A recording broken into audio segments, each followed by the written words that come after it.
की पूरी टीम का, विनोद सर का, मैम प्रीति मैम का, और यहाँ पर उपस्थित जितने भी स्टाफ मेंबर्स हैं और बाल भवन से जुड़े हुए जो बच्चे हैं, छोटे छोटे बच्चे, इन सभी का मैं धन्यवाद करना चाहूँगी कि मुझे यहाँ पर आप सभी के समक्ष आमंत्रित किया। इतनी जो आप सभी ने मुझे इज्जत दी है, उस सभी के लिए मैं आप सभी का बहुत बहुत हार्दिक अभिनंदन करती हूँ। छोटे छोटे बच्चों को देख करके हमें भी अपना बचपन याद आ जाता है। पहले तो मैं सभी बच्चों से जानना चाहूंगी, क्या आप मुझे जानते हैं? जानते हैं, मैं यहाँ आती रहती हूँ क्योंकि मेरा बच्चों के साथ बहुत ही प्यारा और गहरा संबंध है। मुझे बहुत पसंद है बच्चे। और दूसरा मैं बताऊंगी, जैसा अभी मेरा पंजाब यूनिवर्सिटी चंडीगढ़ से PhD का वर्क चल रहा है, तो मैं बाल मनोविज्ञान पे काम कर रही हूँ। तो उसके लिए जरूरत है, लोग जो काम करते हैं वो सिर्फ एक कागजों में होता है, लेकिन उसको इम्प्लीमेंट करना भी बहुत जरूरी होता है। तो उसके लिए बच्चों के बीच में जाना पड़ता है, बच्चों के मनोविज्ञान को समझने के लिए कि बच्चे क्या चाहते हैं, क्या सोचते हैं, क्या बोलते हैं। ये मंच एक जरिया है, एक माध्यम है, जिसके माध्यम से बच्चे अपने व्यक्तित्व को निखार सकते हैं, अपनी प्रतिभा को सभी के समक्ष दिखा सकते हैं कि उनमें क्या हुनर है। कहते हैं हुनर तो सभी में है, किसी का छुपता है, किसी का छपता है। तो मैं सभी जितने भी यहाँ पर टीचर्स हैं या फिर माता पिता हैं, सभी को यही कहना चाहूंगी कि अपने बच्चों की प्रतिभा को यहाँ पर लेकर आइए इस मंच पर। मेरे माता पिता ने मुझ पर विश्वास रखा और मुझे यहाँ तक पहुँचाया। अगर वो चाहते तो, जैसा कि समाज की एक रूढ़िवादी मानसिकता होती है, सबसे पहले तो रूढ़िवादी, दूसरा फिर महिला या लड़की हो, तो उसके लिए तो आप समझ सकते हैं। मैं हांसी से हूँ और छोटे से कस्बे से, और उस समय में ये सोच रखना कि आपको एक ब्यूटी पेजेंट विन करना है, मिस इंडिया में जाना है, तो बहुत बड़ी बात थी। कोई मार्गदर्शक नहीं था मुझे गाइड करने के लिए, और मतलब कि ऐसा लगता था कि मैं उड़ना चाहती हूँ, मुझे पंख चाहिए, मुझे वो पंख नहीं मिल रहे थे। दिखने में ठीक ठाक थी, लेकिन जो समाज की एक नेगेटिविटी होती है कि भी हाँ लड़की है, इसको पढ़ा दो और शादी कर दो, होता तो यही है नॉर्मली, सभी को ही पता है। मेरे जैसी बहुत सारी महिलाएं जो हैं पर्दे के पीछे काम करती है, लेकिन पर्दे के आगे आने को उनको परमिशन नहीं होती है। मैं देखती हूँ जो मेरे जैसा जीवन जीना चाहती हैं, लेकिन मैं उन माता पिता को कहना चाहूंगी कि अपने बच्चे पर विश्वास रखो। जिस बच्चे ने गलत चलना है तो चाहे 7 ताले लगा दो, वो फिर भी गलत चलेगा, और जिसने नहीं चलना उसको चाहे आप विदेश में भेज दो, वो बच्चा खरे का खरा आपके गर्व का कारण बनेगा, ना कि आपकी हीनता का या फिर आपकी शर्म का कारण बनेगा। तो मैं यही कहूंगी कि मेरे माता पिता ने जिस प्रकार मुझे विश्वास किया, बच्चे की उड़ान माता पिता सब समझते हैं, उन पर विश्वास कीजिए, उनको अवसर दीजिए। मुझे दिया गया 10वीं के बाद +2 मैंने SD स्कूल से की, SD कॉलेज हांसी से की मैंने। और ऐसा भी नहीं है कि आप यहाँ पर पार्टिसिपेट करेंगे तो आपकी पढ़ाई को नुकसान होगा, नहीं।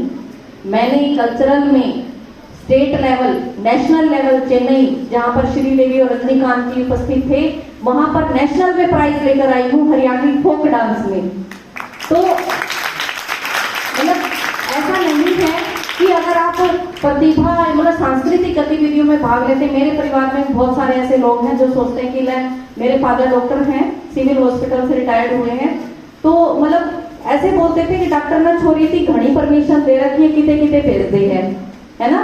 तो मतलब आज मेरे फादर जब सीना ठोक के चलते हैं, और जब उनको कोई कहता है कि ले अभी ये तो पूजा लाहन के फादर हैं, तो कहते हैं मेरी छोरी ने मेरा सीना चौड़ा कर दिया। तो मतलब खुशी होती है। आज मेरी जो सक्सेस है उसमें अगर मुझे लगता है कि मेरे माता पिता को मुझ पर गर्व है, तो वो मेरे लिए सबसे बड़ी सक्सेस है। तो मैं यही कहूंगी कि अपने बच्चों को यह मंच जरूर दें, और मतलब वहां से निकल करके नेशनल इंटरनेशनल लेवल तक भी मैं पहुंच जाती, लेकिन शादी के बाद कहीं ना कहीं हमारे डिसीजन हमारे नहीं रहते हैं, बहुत सारी जिम्मेवारियां जुड़ जाती हैं, बहुत सारी रिस्पॉन्सिबिलिटी, जैसे कि एक पत्नी, फिर एक माँ बन जाना, है ना, फिर एक बहू भी होते हो, तो हमें सब कुछ समझ के, सोच समझ करके हमें अपने निर्णय लेने पड़ते हैं। तो मुझे लगा कि नहीं, शिक्षित हो जाती हूँ, फाइनेंशियली डिपेंडेंट हो जाती हूँ खुद पर, तो मैं अपनी जो ड्रीम्स हैं उनको फुलफिल कर सकती हूँ। तो मैंने नेट की तैयारी की, एमए हिंदी थी मैं, फिर मैंने मास कॉम से एमए की कि मीडिया में अच्छा कर सकती हूँ। फिर मैंने एस्टेट क्वालिफाई किया, नेट किया, मैंने एमफिल की हिंदी से, फिर मैंने पीएचडी में पंजाब यूनिवर्सिटी में हो गया, और इन बिटवीन मैंने HPSC Haryana public service commission का जो पेपर होता है वो फर्स्ट रैंक से हरियाणा में क्वालिफाई किया।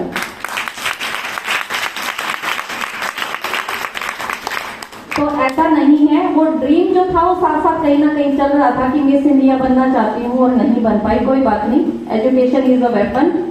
तो मैंने शिक्षा को हथियार बनाया और मैं इतनी शिक्षित हो गई कि जो लोग मेरा हाथ देखते थे वो यूं कहते थे, अरे इसके तो मतलब, क्योंकि सुंदर थी, यही होता था शादी हो जाएगी और अपने घर को गृहस्थी संभालेगी, लेकिन वो यूं कहते थे इसके तो हाथों में मतलब ज्यादा बीए कर लेगी। तो वो एक चैलेंज को मैंने लिया और मैंने उस चैलेंज को लेते हुए इतनी एजुकेशन ली कि मुझे लगता है कि आगे जाकर के जैसे पीएचडी हो जाएगी, उसके बाद डीलिट है, उसके बाद तो मुझे नहीं लगता कि एजुकेशन में कोई डिग्री है ना। तो यही था, और मैंने ये फिर रुकी नहीं, और एचपीएससी क्वालिफाई होने के बाद मैं असिस्टेंट प्रोफेसर के पद पर मैंने नारायणगढ़ में ज्वाइन किया। उसके बाद मेरी ट्रांसफर हुई आदमपुर गवर्नमेंट कॉलेज में, और फिर मुझे लगा कि नहीं, मुझे वो जो अंदर ही अंदर एक जो पीस है ना मिस हरियाणा या मिस इंडिया बनने की, उसमें एक बार तो चांस लेना चाहिए, और मैंने वहां पर अपने आप को प्रेजेंट किया। कहीं ना कहीं ये होता है कि जैसे मैं हिंदी से हूँ, तो मैं ये भी कहूंगी कि लैंग्वेज कारण नहीं बन सकती आपके हार का। जो लोग सोचते मैं हिंदी की प्राध्यापिका हूँ, तो मैं यहाँ हिंदी के बारे में भी बताना चाहूंगी। जो लोग बोलने में शर्म करते हैं वो कम से कम हिंदी पर मान करें, अभिमान करें, हरियाणवी पर भी मान करें। मैं हरियाणवी भी धड़ल्ले से बोलती हूँ और हिंदी भी धड़ल्ले से बोलती हूँ। तो वहां जब मेरी प्रेजेंटेशन हो रही थी मिस हरियाणा में, मिस इंडिया में, तो मतलब मुझे अपनी भाषा पर, अपने प्रेजेंटेशन पर बहुत कॉन्फिडेंस था, आत्मविश्वास था कि मैं किसी से कम नहीं हूँ। ठीक है, वहां पर थी बहुत सारी जो अंग्रेजी में और जो बोल रही थी, लेकिन वो कंफर्टेबल नहीं थे, सहज नहीं थे। मैंने काव्य के माध्यम से अपने आप को वहां पर प्रेजेंट किया, लिमिटेड शब्दों में, लिमिटेड समय में, और अपने आप को व्यक्त करना। वो छोटी छोटी ब्यूटी विद ब्रेन जिसको कहते हैं ना, बारीकियां, वो वहां पर जज की जाती है।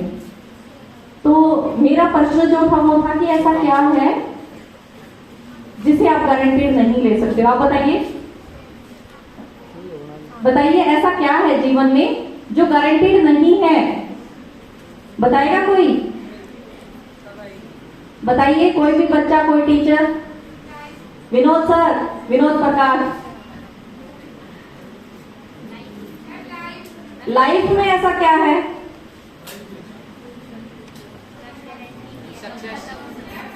वेरी गुड, एक बच्चे ने बोला सक्सेस, वेरी गुड। मेरा आंसर भी यही था कि वैसे तो जो हमारा जीवन है, जीवन मरण की कोई गारंटी नहीं है, कब मौत आ जाए और कब किसका दोबारा जन्म हो जाए। तो मेरा यही था, लेकिन उस जीवन में हम सफलता के पीछे, चाहे मध्यम वर्गीय परिवार में हो चाहे उच्च वर्गीय हो, हम सफलता के पीछे भागते रहते हैं। हार जीत होती है, परंतु जरूरी नहीं है कि हमें सफलता मिलेगी। जरूरी है जीना, उसको हंस करके जिए। पल पल बहुत कीमती है, तो सफलता गारंटेड नहीं है। जीवन जरूरी है, जीवन को हंस करके जियो। तो बहुत ज्यादा समय नहीं लूंगी, ऐसे बहुत सारे मेरे अनुभव हैं जो आपको एक सीख का काम करेंगे, चाहे एजुकेशन में हो। मेरे साथ बहुत सारे बच्चे, महिलाएं जुड़ी हुई हैं। अभी बहुत जल्द, मैं पहले भी बोला था, परंतु जैसे ही मेरा पीएचडी वर्क कंप्लीट होता, मैं एक एनजीओ शुरू करने वाली हूँ। तो कोशिश करूंगी आप सब मुझसे ज्यादा से ज्यादा जुड़े, ताकि हम एक मुहिम हरियाणा में चलाएं। क्योंकि मैं एक बहुत अच्छी नौकरी पे हूँ, परंतु मैं सामाजिक कार्य करना चाहती हूँ। तो चाहती हूँ बच्चे भी जुड़े, बड़े भी जुड़े। और फेसबुक और इंस्टाग्राम पे मैं हूँ पूजा एलाहन के नाम से, तो आप मुझे फॉलो भी कर सकते हैं। और अंत में बच्चों के लिए एक छोटी सी 2 पंक्तियां हैं जो मैं हमेशा गाती हूँ और मेरा फेवरेट सॉन्ग है, तो गा करके मैं सुनाना चाहूंगी। बच्चे मन के सच्चे, सारे जग की आंख के तारे, ये वो नन्हे फूल है जो भगवान को लगते प्यारे। बच्चे मन के सच्चे, खुद रूठे खुद मन जाए, खुद न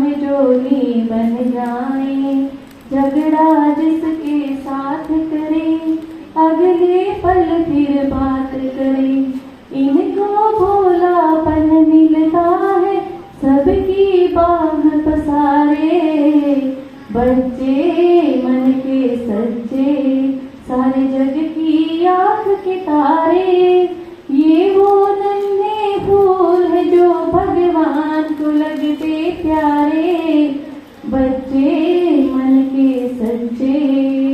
कैसा लगा बच्चों? अच्छा, आपको पता है क्या है? ताज है, हाँ? क्राउन। सुना नहीं मुझे, थोड़ा हो जाओ। क्राउन क्राउन है, पहनना चाहते हो? पहनना चाहते हो ना? इसके लिए जरूरी पता है क्या है? क्या जरूरी है बताओ? Hard work and dedication, education, second confidence, confidence, very good. Next dedication, dedication to our work, and next, hard work, next catwalk, वो टैलेंट प्रतिभा में आ जाएगा। और बताइए, वेरी गुड। उसके लिए जरूरी है सक्सेस तो आपको मिलेगी जब क्राउन मिलेगा, जरूरी है सेल्फ मोटिवेशन। हम क्या करते हैं, हमारे दुखी होने का कारण ही यही है कि हम सामने वाले से उम्मीद करते हैं। तो खुद के लिए सेल्फ मोटिवेट रहे। सेकेंडली, किसी ने भी नहीं बोला पॉजिटिविटी, ठीक है? जब आप पॉजिटिव रहेंगे, कहते हैं ना कि हमने तो सोचा था और पता नहीं कैसे हो गया, कहते हैं ना हम, वो इसलिए होता है कि हम जैसा सोचते हैं, हमारी वो पावर जो है वो ब्रह्मांड में जाकर के टकरा के वापिस ही हमारे पास आती है। तो ऑलवेज भी पॉजिटिव, कभी भी नेगेटिव ना हो, ठीक है? तो ये क्राउन आपका होगा और आप भी विन करेंगे और ये आपके मस्तक का ताज। मैं कह रही हूँ, ये बच्चे यहाँ पर हमारे देश का, हमारी धरती का ताज है। तो आप सभी को शुभकामनाएं। और सभी बच्चों ने, जैसे मेरा था फैंसी ड्रेस कंपटीशन जो आपका चल रहा था, उसमें जजमेंट पर थी, सबने बहुत बहुत अच्छी मेहनत की है, परंतु थोड़े से कहीं पर कॉन्फिडेंस की है, कहीं ओवर टाइम हो गया। तो इन चीजों का माता पिता ध्यान रखें। तो बाकी बात में आपको बता दिया जाएगा। तो इन्हीं शब्दों के साथ मैं विराम लेना चाहूंगी। धन्यवाद।